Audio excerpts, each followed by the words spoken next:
Le Festival de l'EPO de musique classique, mais pas que, on va le voir dans un instant, est de retour du 2 au 14 mai. Pour en parler, je reçois Véronique Rivron, vice-présidente du conseil départemental de la Sarthe. Bonjour. Bonjour. Donc, le Festival de l'EPO est de retour dans un petit peu plus d'un mois. Est-ce que vous pouvez déjà nous le présenter en quelques mots ?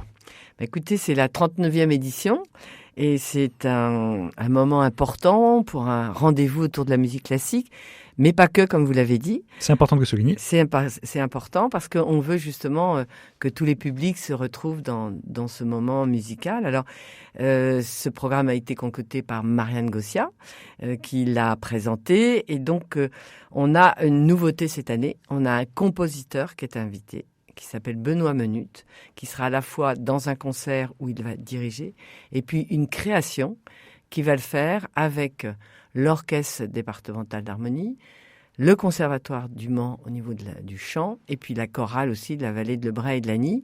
Ça sera une première une création autour de la reine Bérengère. Vous savez qu'il y a eu cette exposition, on a remis un petit peu à l'honneur notre belle reine. Qu'on a tendance à oublier, mais là, elle est revenue au goût du jour. Elle est au goût du jour et c'est une BD, un livre. Et donc, Benoît Menut, sur ce, s'est dit, moi aussi, je vais faire une musique autour de Bérengère. Donc voilà, c'est un moment fort. Inviter un créateur, c'est aussi le rôle d'un festival, c'est de faire émerger. Alors c'est une musique très accessible, c'est un compositeur... Ce n'est pas parce que c'est classique qu'il faut imaginer quelque chose de redondant ou d'inaccessible. Voilà, tout à fait accessible. Et puis surtout, c'est quelque chose qui fait un travail sur tout le territoire. Et c'est aussi le rôle du département, c'est de faire rayonner sur le territoire la musique classique. Donc c'est divisé il y a les fameux temps forts de l'EPO, c'est ça ?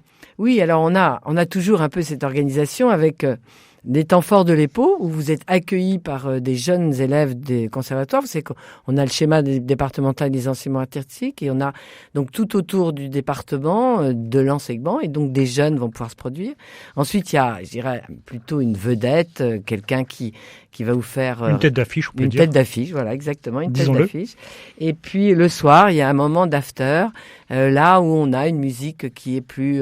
je dirais, de rue, de tango, de musique latine. Là, on sort de la musique classique à proprement dire. Voilà. On commence le mardi 2 mai avec, si vous voulez, un orchestre qui s'appelle Consuelo avec Victor Julien Laferrière, qui est une direction violoncelle, et qui va nous jouer du Tchaïkovski, du Ravel. Et puis justement, le soir, on a 9 musiciens qui vont rendre un hommage à Verdi, mais évidemment avec des jazzman, saxophonistes. Donc voilà, c'est quand même un arrangement qui nous fera swinger. On voit pendant ces quasiment 2 semaines, on voit beaucoup d'hommages aux grands noms de la musique classique, Verdi, Jean-Sébastien Bach. Ça reste toujours actuel. En fait, c'est aussi des têtes d'affiche. À leur façon. C'est vrai que David Frey, qui sera là le mercredi 3 mai, c'est un pianiste qui a remporté de nombreux prix, qui a maintenant une carrière internationale, va nous jouer Jean-Sébastien Bach. Et c'est vrai que écouter un disque, les variations de Goldberg, c'est bien, mais être en communion avec un artiste, c'est une autre dimension que l'on veut faire partager à tout à chacun. Surtout que ce sont souvent des artistes dont on n'a pas d'enregistrement, c'est-à-dire qu'on n'a que des compositions, après on peut essayer de les vivre, c'est ça ? Voilà, et là on peut les vivre grâce au talent justement d'un pianiste renommé. Il y a le jeudi 4, on a un trio Karénine qui jouera le midi, parce que évidemment on reviendra sur le midi, et le soir qui jouera aussi avec Benoît Menut, qui sera chef d'orchestre et qui interprétera une œuvre, un triple concerto, mais bien sûr aussi Mozart et Tchaïkovski avec Souvenir de Florence. Donc on a comme ça un aperçu d'une musique qui est riche et qui est inspirante. Dans ces grands noms qui sont mis à l'honneur, il y a également la Calas. La fameuse. Alors, vous savez que oui, c'est un anniversaire. Donc, on a dédié la journée du vendredi 5 mai à la Calas. Alors, le midi, parce qu'on a dit qu'il y avait des temps forts à l'EPO, mais le midi, à l'hôtel du département, on a l'habitude d'inviter de jeunes talents en devenir ou déjà confirmés. Mais disons que nous avons la chance d'avoir Marie-André Bouchard-Le Sueur en mezzo-soprano et Timothée Varon baryton. Ce sont deux, je dirais, vedettes montantes dans l'art lyrique. Et puis le soir, on aura avec Alain Duhaut, quelqu'un qui habite la Sarthe, qui sera conteur avec Béatrice Uria-Monzon autour justement de la naissance de la diva Maria Callas, qui interprétera Puccini, Bellini, Verdi. Et nouveauté. Le soir, on aura un film documentaire réalisé par Tom Wolfe sur Maria by Callas. Donc c'est un film qui nous parlera de sa vie et je pense que les amateurs de Maria Callas seront au rendez-vous. Il y a également une création, donc c'est le mardi 10 autour de Bérengère, on va revenir là-dessus peut-être. Alors oui, le mardi 10. Alors le mardi 10, Bérengère donc fait cette création, Bérengère, Benoît Menuc voilà. fait cette création. Ce n'est pas elle qui le fait personnellement. Voilà, fait autour de Bérengère, qui l'a inspirée et qui est donc la fondatrice de l'abbaye. Donc c'est un hommage supplémentaire. Cette année, ça sera l'année Bérengère. Et donc il a, si vous voulez, c'est un compositeur français des plus en vue de sa génération. Et il dédie à travers une création originale, intergénérationnelle, parce que ça va réunir des amateurs, qui sont des artistes amateurs, des élèves de l'enseignement artistique de la Sarthe, du Conservatoire du Mans, de l'orchestre départemental d'harmonie de la Sarthe, et puis une chorale d'adultes qui vient du Val-de-Bray. Et tout ça, c'est coordonné par le musicien Benoît Menuc. Véronique Rivron, vous qui supervisez tout ça, même si c'est pas vous qui faites la programmation, comment on arrive d'une année sur l'autre à garder la flamme? Parce que c'est quand même, c'est pointu le Festival de l'Épau.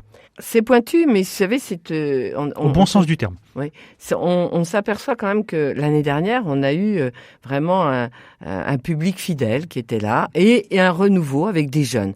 Cette musique classique qu'on n'écoute pas quand on a 15-16 ans, eh bien on y vient petit à petit parce que c'est une musique qui enchante, qui ressource, qui est épanouissante. Et on a la chance d'avoir des artistes qui sont indémodables. Donc on a à la fois des compositeurs indémodables et puis on a des jeunes talents et des talents confirmés qui viennent. C'est quand même, si vous voulez, par exemple, on va avoir le jeudi 11 mai, Bruno Dessau contre-ténor, Filippo Mincenot contre-ténor qui vont jouer avec l'ensemble Les Accents au violon et direction. Eh bien, avec Thibaut Noailly, c'est quand même, je dirais, la fine fleur qu'on offre aux Sartois et qui permet d'avoir ce moyen de communier avec les artistes. Et puis, ce sont des artistes qui sont dans le monde entier et ils viennent jusqu'à nous. C'est une chance. Et c'est une chance parce que c'est pas toujours facile d'aller écouter des airs d'opéra ou des concerts, soit à Paris, soit à Nantes. Donc là, on est dans la Sarthe et on est au service des Sartois. C'est la deuxième ou troisième depuis la fin de la crise sanitaire? Deuxième festival, oui. C'est d'ailleurs pour ça que l'année prochaine, on fêtera le 40e avec un petit décalage à cause de la crise Covid, évidemment. Vous avez déjà peut-être des pistes pour la 40e? Alors, bien sûr, on a des pistes. On veut que ce soit un petit joyau, mais je dirais c'est Marianne Gossia qui programme, qui a déjà pris des contacts, mais évidemment, c'est encore secret. Ça se prépare à l'avance, un festival comme l'Épau. Un an d'avance. Un an d'avance. Oui. Les artistes sont très pris, sans doute parce qu'après cette crise, les gens ont envie de spectacles et donc leur réservation se fait très longtemps à l'avance. Vous sentez justement, depuis la fin de la crise sanitaire, un renouveau, vraiment, les gens qui reviennent, qui viennent, qui avaient ce besoin de tout simplement de sortir, comme on dit? Alors on a eu un peu peur l'année dernière parce que au niveau du théâtre, les gens avaient du mal à ressortir. On s'était un peu replié sur soi. Et en fait, le festival a eu vraiment son public fidèle et puis même d'autres qui sont venus. Donc j'ai bon espoir cette année qu'on soit au rendez-vous. Je dis toujours au public, si le public vient, eh bien, on est enclin à continuer. S'il y a une désaffection du public, évidemment, c'est quand même un effort financier que fait le département. On est ravis de le faire et c'est aussi ça, l'argent public. Il doit servir à la culture, il doit servir au rayonnement. Il faut que j'ai le public avec moi, donc je les remercie, tous ceux qui viennent. Je les remercie toujours du fond du cœur parce que c'est important, cette communion l'échange entre l'artiste et le public. Et puis un festival en grande partie dans ce cadre, on le répétera jamais assez, enchanteur qu'est l'abbaye de l'Épau.